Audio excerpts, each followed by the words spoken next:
anak-anak zaman sekarang lebih suka dengan budaya luar daripada budaya bangsa kita. Padahal bangsa kita ini sangat kaya akan budaya. Jadi menjalankan amanat karuhun kita. Karuhun kita itu bangsa leluhur kita, pahlawan kita, yang dimana notabene itu bersatu ada kaitannya dengan undang-undang dasar. Budaya luar. Kamu tahu kan ini apa artinya? Lop. Sarangneo kan? Oh, sarangneo. Sarangneo ini dari budaya mana? Apakah budaya Indonesia? Oh, iya. Bahkan bukan sekelas pejabat aja. Di GNP Channel pada acara Sudut Pandang Generasi kita sekarang mengundang Ernawati Kusdinar SPD. Beliau ini kakak kelas saya ya di Universitas Galuh dan aktif di BEM ya Teh? Iya. Nah jadi sekarang itu saya mau menanyakan sudut pandang dari Teh Erna gitu ya. Apa sih segera itu ya selamatkan generasi menurut Teh Erna? Segera selamatkan generasi itu merupakan jargon yang dibuat oleh Ketua Dewan ya, Pak Haji Nanang Permana. Segera itu selamatkan generasi, di mana generasi itu sendiri merupakan suatu angkatan yang dimana memiliki daya unik tersendiri. Jadi setiap angkatan itu atau generasi itu memiliki daya tariknya tersendiri. Misalnya saya kaum milenial memiliki keunikan sendiri, dan kamu generasi Gen Z memiliki keunikannya sendiri gitu. Jadi setiap angkatan itu akan berbeda-beda. Mungkin itu menurut saya. Oh, menurut Teh apa yang berbeda-beda ya? Yang berbeda-beda jadi gini, misalnya ya, karena saya itu kaum milenial dan kamu Gen Z, di mana kaum milenial itu sekarang sudah semakin dibuaikan oleh keenakannya tentang media sosial. Kita tinggal karena orang tua yang terdahulu, orang-orang tua kita mendidik kita dengan sangat baik sampai akhirnya kita pintar dapat menciptakan media sosial dengan kemampuan yang sangat luar biasa kan sekarang ini. Nah, kita ini di sini sekarang tinggal menikmati hasil yang telah dididik oleh orang tua kita kepada kita, dan kamu sebagai Gen Z sedang menikmati hasil dari karya-karya kita kaum milenial. Paham gak sampai situ? Paham. Jadi mungkin kalau angkatan saya mah lebih menikmati yang hasil, instan gitu ya. Instan. Jadi dalam berprosesnya itu kurang benar. Benar. Gitu. Aduh. Nah, jadi ada lagi Teh, pertanyaan yang kedua, mengapa generasi perlu diselamatkan pada saat ini? Kan tadi yang jargon ketua DPC itu Pak Haji Nanang itu kan selamatkan generasi. Nah, menurut Teteh apa sih yang harus diselamatkan gitu?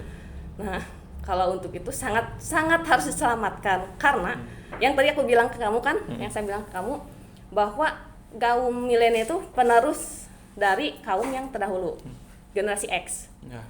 Nah, sedangkan generasi X sudah mendidik sangat baik kepada generasi milenial, di mana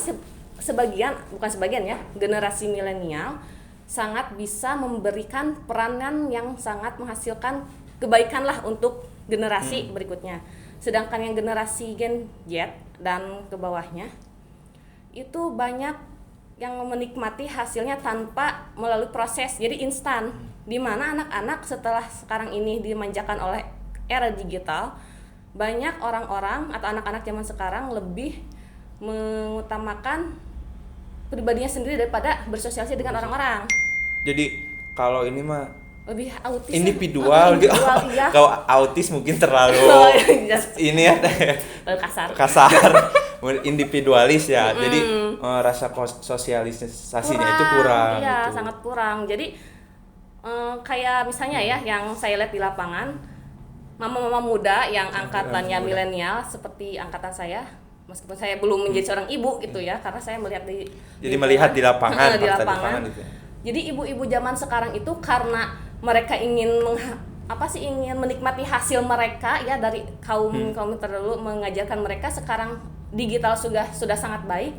Akhirnya mereka pun lebih asik dengan dirinya sendiri, dan si anak yang merupakan generasi penerus kita nantinya dilupakan. Jadi daripada anak rewel, daripada anak tantrum, ya udah kasih HP aja. Bahkan balita aja sampai sekarang bayi gitu ya, dikasih HP aja anteng dia, nggak rewel, malah enjoy lah ngeliatin HP. Iya, lagi bayi kita bimbing. Setelah usianya masuk ke balita, batita, kan namanya anak lama-lama bisa dong. Bisa ya. Bisa, terus anteng gitu ya. Anteng ketika HP-nya dibawa segala marah. Bahkan ada yang sampai gini kejadiannya ya, lucu. Anak udah bisa buka pin HP orang tuanya, padahal sama orang tuanya tuh nggak dikasih tahu kodenya. Ya namanya anak kan mungkin perhatiin ya, ibu lagi itu udah buka lagi. Pas dibuka ternyata dia masih check out barang dong di aplikasi Shopee karena ngelihat ibunya suka belanja di Shopee. Dan ternyata tiba-tiba paket itu datang terus gitu ya. Dan salahnya itu dengan paketnya COD. Kan kaget dong ya, loh kok ini ada barang, siapa yang pesen? Kan pas kata kurirnya itu ibu coba lihat di aplikasi, pas dilihat anak zaman sekarang udah bisa check out barangnya sendiri, dan mereka tahu apa yang mereka suka, mereka cari. Meskipun mereka belum bisa mengetik gitu ya nama-nama, tapi kan namanya di scroll pasti bakal ketemu dong kesukaan mereka, barang-barang yang mereka inginkan gitu. Itu bahaya banget. Jadi saya pribadi ya, cerminan untuk saya sendiri, untuk nantinya saya menjadi seorang ibu, bahwa harus benar-benarlah dalam mendidik anak. Karena kalau tidak ya nanti generasi penerus kita bakal jadi apa gitu. Bahaya. Nah, terus kan Teteh ini kan kegiatan suka di kebudayaan Teh. Iya. Nah, kan generasi sekarang itu kan tadi kata Teteh kan kurang sosialisasi. Nah, kan itu juga bahaya terhadap budaya kita nih Teh. Oh, sangat jelas. Nah, menurut Teteh gimana nih? Kan kebudayaan kita mulai luntur kalau diserang. Benar. Anak-anak muda diserang seperti itu gitu. Nah, sekarang ini yang saya lihat ya, saya sebagai anggota dari orang budaya juga. Anak-anak zaman sekarang lebih suka dengan budaya luar daripada budaya bangsa kita. Padahal bangsa kita ini sangat kaya akan budaya. Contohnya aja ya, saya kan dari lulusan olahraga, berarti pendidikan dong ya. Pencak silat aja sekarang ini anak-anak kecil udah mulai nggak tahu apa itu pencak silat. Pencak silat. Bahaya dong. Bahaya. Padahal pencak silat itu selain sebagai warisan budaya, itu juga olahraga. Dan sebagai pengamanan diri sendiri, di mana kalau kita di luar, kitanya bisa bela diri gitu, pencak silat, insya Allah akan aman kemanapun dia pergi. Gak bakalan lah. Iya. Nah kan tadi melupak contohnya pencak silat juga. Anak generasi sekarang itu kan sudah nggak tahu ya Teh. Nah menurut Teh apa yang harus dilakukan sih gitu? Nah kebetulan, saya ini punya solusinya. Solusinya? Gimana nih solusinya Teh? Nah di sini kemudian Siapa Teh Pak Nanang. Oh Pak Nanang. Berarti ketua DPRD ya gitu. Nah adapun solusinya gini Dek, sekarang ini kan saya menjadi sebuah bagian anggota Paguron Jalak Banten Nusantara. Di mana itu pencak silat ya? Bukan beda lagi. Nah, di mana ketua pembinanya itu, bukan ketua pembina ya, dewan pembinanya PJBN di Kabupaten Ciamis adalah PJBN? Paguron Jalak Banten Nusantara. Paguron Jalak. Nah, dewan pembinanya itu Bapak Haji Nanang Permana. Gitu, di Kabupaten Ciamis. Mungkin ya sebagian orang belum, termasuk kamu juga belum tahu kan apa itu PJBN. PJBN itu merupakan suatu wadah, atau Paguron Jalak Banten ini merupakan suatu wadah organisasi atau payung organisasi yang dimana memiliki payung hukum dan lebih menitik beratkan ke arah budayawan. Kearifan lokalnya gitu. Jadi di situ tempat melestarikan budaya gitu ya Teh. Namanya Nusantara kan se-Indonesia berarti ya. Oh berarti bukan budaya. Misal kalau ada di Universitas Galuh kan kegaluhan. Ini mah lebih ke universal gitu. Wadahnya. Jadi kegaluhan gitu, semuanya yang ada kebudayaan tuh masuk di wadah situ. PJBN. Biasanya kegiatannya apa Teh kalau ini tentang kebudayaan? Kebudayaan tuh bisa dilihat sama rekan-rekan di sini. Ada YouTube-nya, channel YouTube-nya. Oh, YouTube-nya ada. Tinggal lihat aja, cari di channel YouTube-nya PJBN Official. Tuh ada. Di sana banyak banget deh, ada debus, ada kesenian tuh, ada wayang golek. Kayak seperti kemarin habis merayakan hari ulang tahunnya ya, yang ke-27 tahun. Di sana menanggap ada yang debus, tari-tarian, terus sampai debus itu yang yang pakai api gitu. Yang makan paku yang kayak gitu makan semen. Nah seperti itu. Nah kenapa disebutnya jalak? Itu tuh merupakan singkatan, dan itu jalankan amanah lalakon karuhun. Kalau di bahasa Indonesia itu apa Teh? Jadi menjalankan amanat karuhun kita. Karuhun kita itu bangsa leluhur pahlawan kita yang dimana notabene itu bersatu, ada kaitannya dengan Undang-Undang Dasar Pancasila. Itu kan semua warisan dari karuhun kita gitu, dari leluhur kita. Termasuk Bung Karno juga merupakan karuhun kita dong, leluhur kita, leluhur bangsa Indonesia. Seperti itu. Dan Banten itu merupakan pendirinya. Banten? Daerah Banten itu pendirinya. Oh, daerah Banten. Iya, yang pendirinya itu Abah Kiai Haji Tubagus Sangadia di daerah Pandeglang. Masih hidup?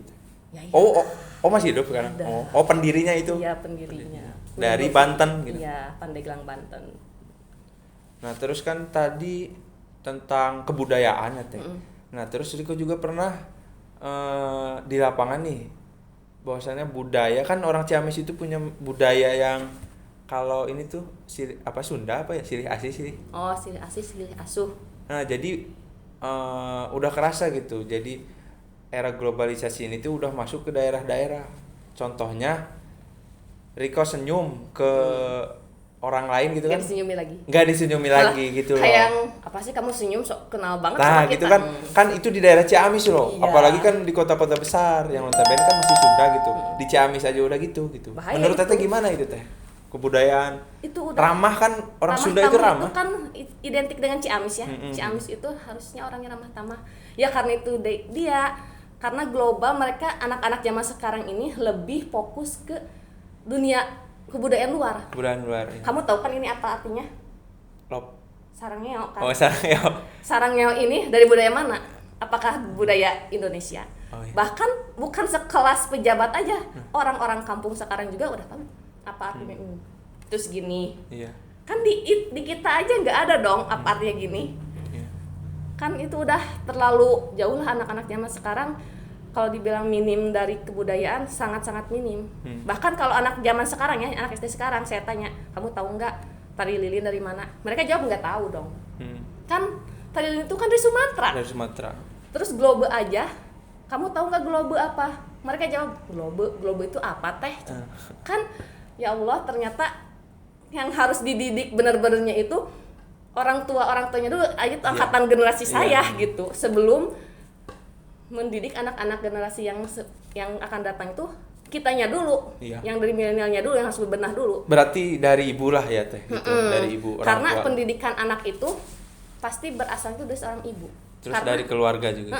Keluarga, tapi yang sangat berperan penting itu ibu. Jadi seorang ibu itu harus, jika dia sudah menikah, dia harus siap menjadi seorang ibu yang nantinya akan menjadi seorang ibu mempunyai anak, di mana anak itu emang anak ayam gitu ya, dibiarin tinggal, anak kucing dibiarin, kan enggak dong. Kalau manusia itu harus diarahkan, dibimbing, dididik. Bahkan dalam bersosial media juga, anak yang di bawah usia belum dewasa, 17 tahun ke bawah itu harus ada bimbingan dari orang tua. Kalau nggak ada bimbingan dari orang tua, nantinya kan malah terjerumus ke hal-hal negatif. Kayak misalnya ya, game online. Namanya game online harus ada yang ngeluarin duit dong. Bahaya dong itu. Sedangkan sekarang dimanjakan dengan pinjol. Nah, kan itu ada sangkut pautnya. Si anak minjem ke pinjol dan tanpa sadar mereka nanti malah menyusahkan orang tua. Karena apa? Yang akan membayar siapa? Anak-anak kan belum bisa bekerja atau apa? Harusnya pendidikan dong yang harus diberinya. Ini mereka malah ke game online yang berujung mereka minjem uang ke pinjol untuk membayar itu game tadi. Sampai-sampai kan ada yang puluhan juta, ratusan juta, amit-amit ujungin dalik ya. Semoga kamu jangan seperti itu. Amin. Jangan kok, awas. Anak saya jangan deh. Nah, lanjut lagi Teh. Menurut pendapat Teteh, seberapa penting sih generasi ini untuk bangsa ini? Sangat jelas. Penting banget kok. Kenapa penting? Kalau misalnya generasi ini udah hancur, negara kita mau dibawa kemana?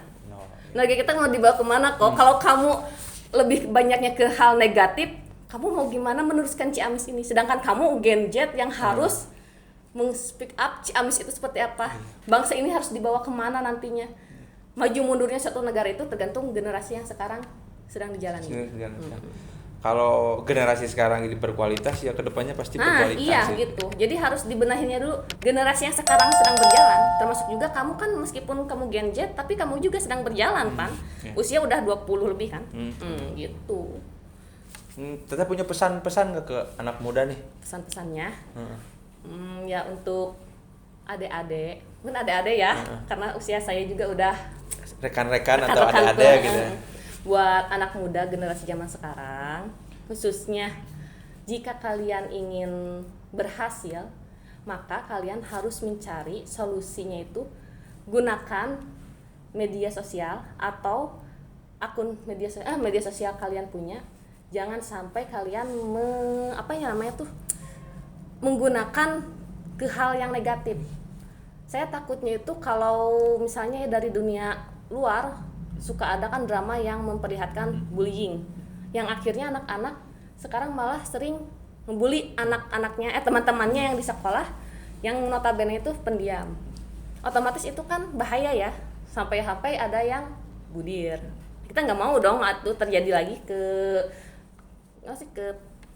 generasi selanjutnya. Nah, untuk itu saya minta kalian berhematlah dalam bersosial media. Jangan asal. Karena apa? Jika kalian asal, nanti kalian akan terjumus ke hal negatif dan mau dibawa kemana dunia bangsa Indonesia ini untuk kedepannya. Ya mungkin seperti itu. Mungkin sekian perbincangan saya dengan Teh Erna ya. Jadi rekan-rekan, kualitas bangsa di masa depan ditentukan oleh kualitas generasi bangsa pada saat ini. Betul. Saya Riko Renaldi Setiawan Putra. Terima kasih sudah menonton. Assalamualaikum warahmatullahi wabarakatuh.